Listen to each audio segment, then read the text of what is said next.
Forest বলের পক্ষ থেকে সবাইকে জানাই আন্তরিক শুভেচ্ছা এবং স্বাগতম।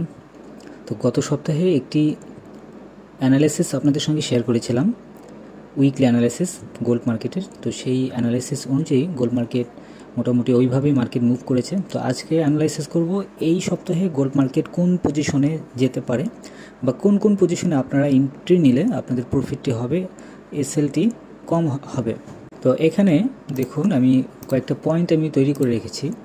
গোল্ড মার্কেটের উপরে একটা রেজিস্ট্যান্স আছে, যে রেজিস্ট্যান্সটা সবেমাত্র নতুন একটা রেজিস্ট্যান্স, শর্ট একটা রেজিস্ট্যান্স তৈরি করেছে গোল্ড মার্কেট। এখানে আপনারা দেখতে পাচ্ছেন 25-18তে একটা রেজিস্ট্যান্স তৈরি করেছে, মোটামুটি স্ট্রং, কারণ এই জায়গা থেকে মার্কেট কিন্তু ঘুরে চলে আসছে এবং আবারও মার্কেট উপরের দিকে গিয়েছে। এখানে কিন্তু থাকতে পারেনি, আবার মার্কেট নিচে আসছে। তো এই রেজিস্ট্যান্স অনুযায়ী দেখা যাচ্ছে যে মার্কেট আবারও এই পজিশনে যাবে। যদি এই রেজিস্ট্যান্সটা যদি ভাঙে তাহলে মার্কেট আরও উপরে চলে যাবে, আর যদি এই রেজিস্ট্যান্স থেকে মার্কেট নিচে আসে তাহলে নিচের যেই সাপোর্ট যেটি আছে এই সাপোর্ট কিন্তু ভেঙে আরও নিচে চলে আসবে, 2493 পর্যন্ত মার্কেট আসতে পারে। এবং 2493 এটি যদি ভাঙে মার্কেট আরও ডাউনের দিকে চলে আসবে। আর এখানে আরও কয়েকটা পয়েন্ট আছে, সেটি আমি দেখাই।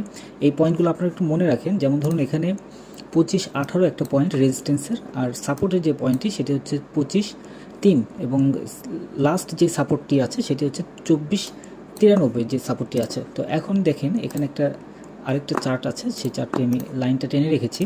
যেমন ধরুন এই যে 1 আওয়ার অনুযায়ী এখানে দেখুন মার্কেটে যে ট্রেন্ডটি ছিল সেই ট্রেন্ড অনুযায়ী এখানে একটা সাপোর্ট ছিল। এই সাপোর্টের কাছাকাছি কিন্তু মার্কেট এসে এখান থেকে কিন্তু লাইন চার্ট অনুযায়ী মার্কেট ট্রেন্ড অনুযায়ী কিন্তু প্রত্যেকটা ক্যান্ডেল কিন্তু একদম নিচের যে সাপোর্ট আছে সেই সাপোর্টের উপর থেকে কিন্তু মার্কেট ঘুরে ঘুরে উপর দিকে চলে যাচ্ছে। এবং সেই অনুযায়ী দেখুন এখান থেকে যদি লাইন টানা হয়, এখানে কিন্তু এই লাইনটা কিন্তু পার করে নাই, এবং উপরে এসে কিন্তু দেখা যাচ্ছে এই লাইনটাও কিন্তু পার করেনি। তো এইবার যদি মার্কেট আসে, মার্কেট উপর থেকে যখন নিচে আসবে, উপর থেকে নিচে আসলে এই লাইনটা পার করলে নিচে মার্কেট চলে আসবে। আবারও এখান থেকে দেখা যাচ্ছে যে এই পজিশন দিয়ে নিচের যে লাইনটি আছে এই লাইনটি যদি পার করে ভাঙে যদি, সেক্ষেত্রে মার্কেট আরও ডাউনের দিকে চলে আসার চান্সটি অনেক বেশি আছে। তো এভাবে দেখা যায়। আর একটি বিষয় সেটা হচ্ছে অবশ্যই 200 মুভিং অ্যাভারেজ আমরা ব্যবহার করব। এখানে দেখুন 200 মুভিং অ্যাভারেজ কয়েকটা জায়গায় ফল করেছে।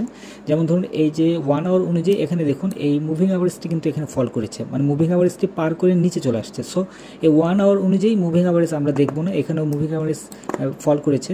যখন দেখব যে কোনো একটা মুভিং অ্যাভারেজ ফল করে যাচ্ছে, তখন ওই মুভিং অ্যাভারেজের ওই পর্যন্ত মার্কেটটি আমরা ফলো করব না, ওই টাইম ফ্রেমগুলোতে ফলো করব না। এবং দেখুন 30 মিনিটে যদি দেখা যায় সেই ক্ষেত্রে কিন্তু এখানে দেখেন এই মুভিং অ্যাভারেজ কিন্তু ফল করেছে। যখন এই মুভিং অ্যাভারেজগুলো ফল করবে তখন আমরা এই মুভিং অ্যাভারেজে এই টাইম ফ্রেমগুলোতে আমরা কোনো প্রকার এন্ট্রি নিব না, আমরা দেখব আরও অন্য যেই টাইম ফ্রেম যেগুলো আছে সেইগুলোতে। যেমন ধরুন এখানে মুভিং অ্যাভারেজ অনুযায়ী 200 মুভিং অ্যাভারেজ অনুযায়ী এখানে কিন্তু দারুণ একটা ফল করেছে, এই পজিশনগুলোতে কিন্তু ফল করেছে। দেখুন আপনারা ক্লিয়ার কিন্তু দেখতে পাচ্ছেন যে এই 15 মিনিট অনুযায়ী কিন্তু এই টাইম ফ্রেমে কিন্তু মুভিং অ্যাভারেজ কাজ করে নাই, এবং এখানেও কিন্তু সেম পজিশন হয়ে আছে। তার মানে 15 মিনিট অনুযায়ী আমরা কোনো প্রকার মুভিং অ্যাভারেজে আপাতত আমরা দেখব না। আমরা যখন দেখব যে স্ট্রংলি মুভিং অ্যাভারেজ অনুযায়ী যাচ্ছে সেই পজিশনগুলো অনুযায়ী আমরা এখানে ট্রেডগুলো নেব।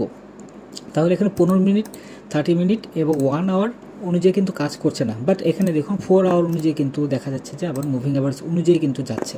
কারণ আমাদের একদম উইকলি যদি আমরা কোনো একটা ট্রেড ওপেন করি, সেক্ষেত্রে আমাদের স্টপ লস, উইকলি স্টপ লসটি হবে একদম লং একটা স্টপ লস হবে। ধরুন এখানে 24-32, তো 24-32 আস্তে আস্তে মার্কেট দেখা যাবে যে এই যে মুভিং অ্যাভারেজ যেটি আছে এই মুভিং অ্যাভারেজের উপরের দিকে কিন্তু চলে আসবে মার্কেট। এক কথা মার্কেট যত উপরে যাবে মুভিং অ্যাভারেজ আরও উপরের দিকে চলে আসবে, এবং মার্কেটের কাছাকাছি মুভিং অ্যাভারেজ চলে আসবে। যখন আপ ট্রেন্ডের গতি যখন একদম স্লো হয়ে আসবে, তখন এই মার্কেটের সাথে সাথে এই মুভিং অ্যাভারেজের যেই মুভিং অ্যাভারেজটি আছে সেই মুভিং অ্যাভারেজ মার্কেটের কাছাকাছি চলে আসবে। তো এই হচ্ছে ব্যাপার। আর এখানে আমি কয়েকটা পয়েন্ট আমি আপনাদেরকে ধরে দিই, উইকলি অনুযায়ী মার্কেটে কোন পজিশনটাতে আপনারা এন্ট্রি নিলে আপনাদের প্রফিটটা আসবে।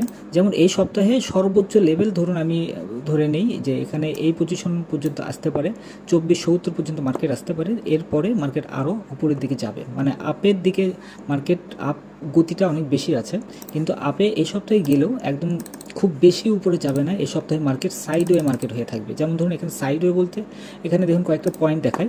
এই যে এখানে একটা রেজিস্ট্যান্স আছে, এটা রেজিস্ট্যান্স, এটা একটা রেজিস্ট্যান্স, নিচে এখানে একটা সাপোর্ট লেভেল আছে। তো মার্কেট আসলে এই পর্যন্তই মার্কেট আসতে পারে, এইভাবে আপনার সাইডওয়ে মার্কেট যাবে।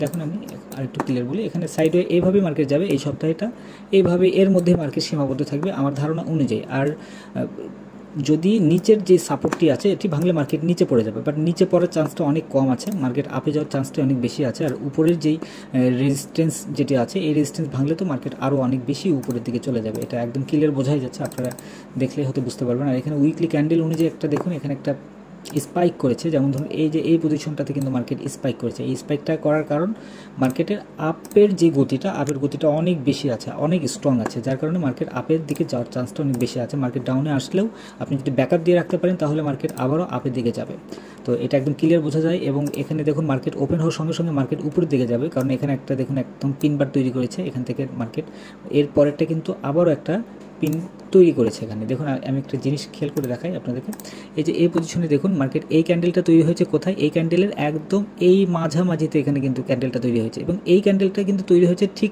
তার উপরে, ক্যান্ডেলটা কিন্তু নিচে তৈরি হয়নি। যদি নিচে যদি তৈরি হতো তাহলে মার্কেটটা দেখা যেত যে এখান থেকে মার্কেট নিচের দিকে চলে আসতো, দেন মার্কেট উপর দিকে যেত। কিন্তু এখন যে পজিশনটা আছে মার্কেট উপর দিকে যাবে, দেন নিচে আসা আবার উপর দিকে উঠে চলে যাবে, এরকম একটা পজিশন হতে পারে। তো এখন আমি এসএল এবং টিপির যে বিষয়টি সেটা আমি আপনাদের সাথে ডিসকাস করবো, যে মার্কেট ওপেন হওয়া মাত্রই আপনার কোন পজিশনে আপনারা এন্ট্রি দিলে আপনাদের প্রফিটটা হতে পারে। যদিও মার্কেট ওপেনিংয়ের দিনে অ্যাকচুয়ালি বোঝা যায় না, মার্কেট একটু স্টেবল না হওয়া পর্যন্ত বোঝা যায় না যে কোন পজিশনে এন্ট্রি দিলে প্রফিটটা হয়। তো এখানে কয়েকটা পয়েন্ট আছে, এই পয়েন্টগুলো আমি আপনাদেরকে ধরে, যেমন ধরুন আপনার বাই এন্ট্রি পয়েন্ট আপনার যেটা নিতে হবে, বাই এন্ট্রি পয়েন্ট অবশ্যই এখানে যখন মার্কেট 25-3 উপরের দিকে যখন আসবে, এক কথায় এই 25-3 উপর দিকে আসলে বাই এন্ট্রি নিতে হবে। মার্কেট যখন নিচে আসবে তখন বাই এন্ট্রি নিতে হবে, বাইয়ের জন্য আপনাকে অপেক্ষা করতে হবে। তাহলে এসএলটি আমাদের হবে 2500-তে, আমাদের এসএলটি হবে, এসএলটা দিব 2500-তে এসএল হবে। আর যদি 2500 যদি পার করার পর যদি মার্কেট নিচের দিকে চলে আসে তাহলে আমাদের এখানে এসএলটি হবে 90 অথবা সেকেন্ড যে এসএলটি আছে সেকেন্ড এসএল হবে 24-89 দিয়ে দিলাম সেকেন্ড এসএল। আর এই সেকেন্ড এসএল হিট করার পর যদি মার্কেট নিচে চলে আসে তাহলে আরও মার্কেট নিচে চলে আসবে। তো আমাদের অপেক্ষা করতে হবে যে কখন আমরা বাই এন্ট্রি পয়েন্টগুলো ধরবো, সেই বাই এন্ট্রি পয়েন্ট অনুযায়ী কিন্তু আমাদের এন্ট্রিটা নিতে হবে। আর এখানে আরেকটা ব্যাপার, সেটা হচ্ছে যদি একটু রিস্ক নিয়ে যদি ট্রেডিং করে সেক্ষেত্রে উপরে যে রেজিস্ট্যান্সটি আছে এই রেজিস্ট্যান্সের কাছাকাছি যখন যাবে তখন আপনাদের সেল এন্ট্রি নিতে হবে। সেল এন্ট্রি নিলে মার্কেট একটা প্রফিট আপনারা করতে পারবেন।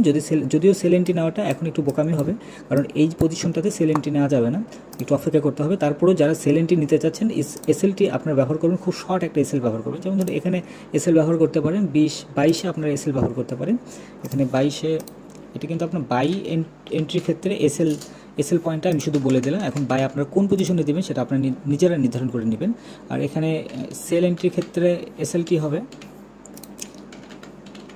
সেল এন্ট্রির ক্ষেত্রে এসএল হবে আপনার 25-23 আপনারা এসএলটা ব্যবহার করতে পারেন। আর যদি একটু লং এসএল ধরেন এটা একটু রিস্ক হয়ে যাবে, লং এসএল ধরলে একদম লাস্ট যেই রেজিস্ট্যান্সটা আছে 25-31 এই পজিশনটা নিতে পারেন। তো এটা আসলে রিস্কই হয়ে যাবে, কারণ মার্কেট এবার যদি উপরের দিকে আসে তাহলে এই রেজিস্ট্যান্স কিন্তু কিছুই না, এটা একদম ভেঙে আরও উপরের দিকে চলে যাবে, এটা যাওয়ার চান্সটা অনেক বেশি আছে। আর এখানে আরেকটা পয়েন্টে দেখুন, এখানে আমি একটা জিনিস দেখাই, দেখুন এখান থেকে যখন আমি এখানে এই যে লাইনটা যখন টানলাম দেখুন এখানে একদম স্মুথলি কিন্তু দেখা যাচ্ছে যে মার্কেট কোন দিকে যাচ্ছে। যখন এটাকে যখন ভাঙবে, এই মার্কেটটি যখন এখানে ওঠার পর এখানে ভাঙবে তখন মার্কেট নিচের দিকে চলে আসবে। তো এই হচ্ছে মূলত ব্যাপার।